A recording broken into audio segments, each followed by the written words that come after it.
tunga lafiya ka san 2024 programme e ma min be no ko terrain ti bolo terrain me tunga lafiya bolo banangoroni kaw fe no terrain kelen la bela jele titre foncier di 15/20 ibe se ka dogo ni sara kalo ero war keme duruni bi wolonvla ani saba awo ero war keme duruni bi wolonvla ani saba fo san kele o konnala walma ero war keme saba ni bishege kalo tan ani shegin konnala terrain yere musakai se fa wari million nani ani wa keme ni kla terrain sara la terrain papier ale be ke itay e mami fana be no ko terrain bi bolo ibe fe ka jo a musaka beti bolo yoroni kele e se ki se no tunga lafiya ka tona ni oye parie no so jo ton o kuma la san ba flani muwa anan to sebon ulu damnena villa simple ale million muwa ani wore a ton wari ero war keme duru ani e bishegi etage duplexi ale million binani ani flay a ton wari ero war keme wolonvla ani bishegi ni fe ka i to sebe awle anga nega juru strala e mami fana be no ko appartement kadi tunga lafiya na appartement ke banangoroni kaw fe no appartement songo e million muwa ani nani ibisa ale fana dogo ni sara ero war keme wolonvla ani muwa fo san nani o konnala a wo san nani tunga lafiya nana tunga range ulu lafiya likama op mala anga nega juru stra ayo bamba 00223 72 18 42 47 walma 00336 41 94 03 80 tunga lafiya ka lagini e femi malende munu sigleme jamana ko ka ubeka seka so kelengelen soro ba maliba ali konnala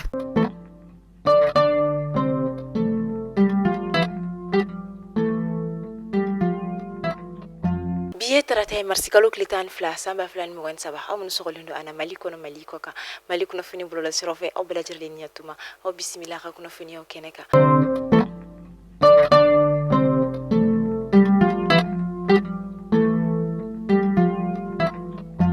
funi damne la kasangani sungolo okumu konnay anga jamana france fanganya ma colonel Assimi Goïta ale kon ye bolo fendo kon ita kuke de me ko nyeshindu konima baba ko konna la kere ne ala munu kon mi no ni de kumbe uka gele abi kan kasega uyere de me sungolo konna la chugo amina ni bolo fen kon mi talige sugoro nyomalo tulu uni anyogo na chama kon ma wala sabu bisika sungolo ke la fia konna la chugo amina amta kidal kofino kidal gouverneur ni ou général El Hadji Aga Gamuye hale koni wili ka joro koni damine kidal fawa kona la kere ne la adi agela ko dugu kona la wala sa ani dugu koni sigibo wesega kuma chugo ya mina hapsega do de kumini gele ya mimbe uka wa o make abane ani afama oni oye afintila ko munu koni mika dugu ma uka la kana koni sabati chugo ya mina anolu fana koni mina nyogonyi ni wili ka joyi sefe wala sa wesega kuma nyogonya ke ani ka seka do mumbe uka de kumumbuka ani la yini munibe ufe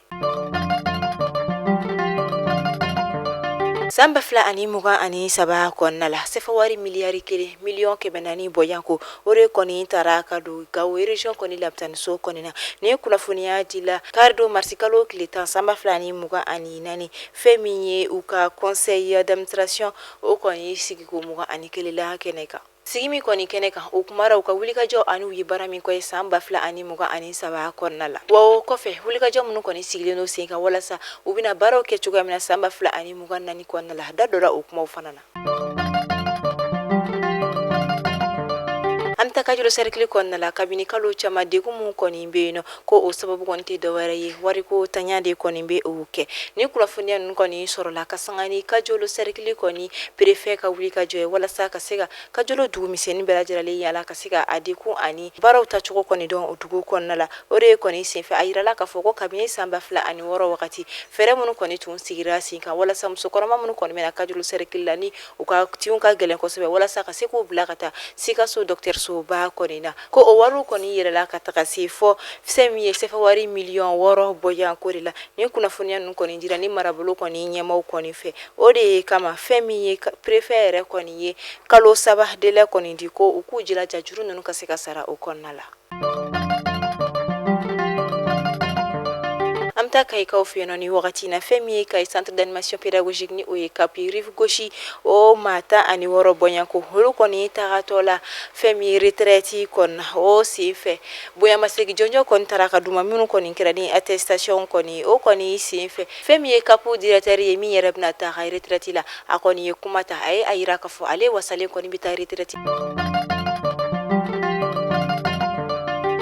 Université des sciences juridiques et politiques de Bamako ni o USJPB batala buku kolo son fait kasangani muso to la don ko ni nyana mayali olu fana matoko we wuli ka joke huni femi anga jaba ministre so mi nyishini do sanfe kalanko ani nyini ko ko ni ma olu ko ni don ko fole nyana maya mi ko ni okumu ko na la thème côté de réforme et refondation du Mali. Temi n'ale tɔgɔ bɛ maliyɛn den bɛɛ da an bɛ don min na i n'a fɔ bi o de ye Tezuleka ye. Tezuleka a nana don maliyɛn denw ka te nimisi wasa ale kama koyi o kuma la kunkolodimi banbali bɛ e mɔgɔ min na farikolo bɛɛ dimi bɛ e mɔgɔ min na farikolo kɔni ale mɔgɔ bɛ ni na lafiya ani ni la wasa de la Tezuleka de bɛ se ka o k'i ye. Tezuleka maliyɛn denw ni lafiya yɔrɔ de don koyi Tezuleka a san i ka galon bɔnda i ka se k'a dɔn ka fɔ ko Tezuleka ale kɔni te tɔw olu ti kelen k'a fɔ ko n ye n ka te san n ye premier wuli ka deuxième wuli ko n ka deuxième k'ale ɲɛ jɛra o tɛ Tezuleka ye dɛ Tezuleka premier n'a deuxième bɛɛ lajɛlen ɲɛ de ye kelen f'i bɛ tila ka i yɛrɛ sɔsɔ a la tuguni n'o y'a sɔrɔ ko premier de tɛ deuxième ye e mɔgɔ bɛ a camion fa santa la sa Ibɛrɛmu Ɲagadu ale ka nɛgɛjuru sira kongo a taara i kɔngɔn fa la ni ka n'a ton suguba o kɔnɔna la nɛgɛjuru sira 70 06 06 61 walima 65 65 65 97 walima tuguni 72 08 19 91 Tezuleka tew ka lagari Tezuleka tew ka mandi o kuma sansa i ka galonbɔne da. La Banque du Développement du Mali o BDMSA kasangani u ka ɲina sigi a yirala ka fɔ ko jaabi ɲuman caman kɔni sɔrɔla kosɛbɛ ka tɛmɛ san tɛmɛnen tɔw kan ka da kan ni a ta k'a lajɛ bilan yɛrɛ faralen ɲɔgɔn kan sefa wari miliyari 2,277 o de kɔni sɔrɔla. Femi ye chinois docteur musulman minnu bɛ an ka jamana kɔnɔna la ka sanga ni musow tɔgɔla don ni o ye 8 mars journée internationale des droits des femmes ka sanga ni okumu kɔnɔna jateminɛw kɔni ye a yira k'a fɔ ko maaw kɔni bɛ ninnu ka baaraw kɔni tanu kosɛbɛ ka da kan k'u ka baaraw kɔni kɛcogoya ka ɲi nɔ.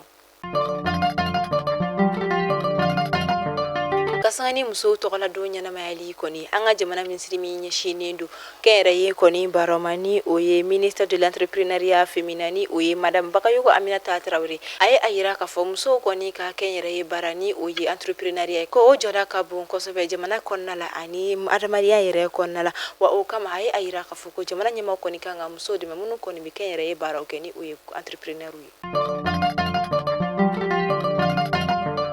Mohamed Issoufou Bathily ni bɛɛ bɛ ale dɔni Rasi Bathily a ka kiiri kun kɛra wagati la ni jaabi kun bɔli bilala ka kunungo tarata marsikalo tile 11 kɔnɔ nka o tile na a yirala k'a fɔ a kɔni ɲangira kura ye ni kalo 18 kaso ye kalo 18 na a bɛ kalo 9 kɛ a datugulen don kaso bon kɔnɔna la kalo 9 tɔ a na bɔ ni o juru kɔni a kana a ɲangili kura kɔni kɛra ni min ye min sababu kɛra a ka kaso ladon kura kɔni ye o de kɔni ko simulation d'infraction et trouble à l'ordre public min kɔni bɛ se ka kɛ basigibaliya kɔni kolokololi ye jamana kɔnɔna la.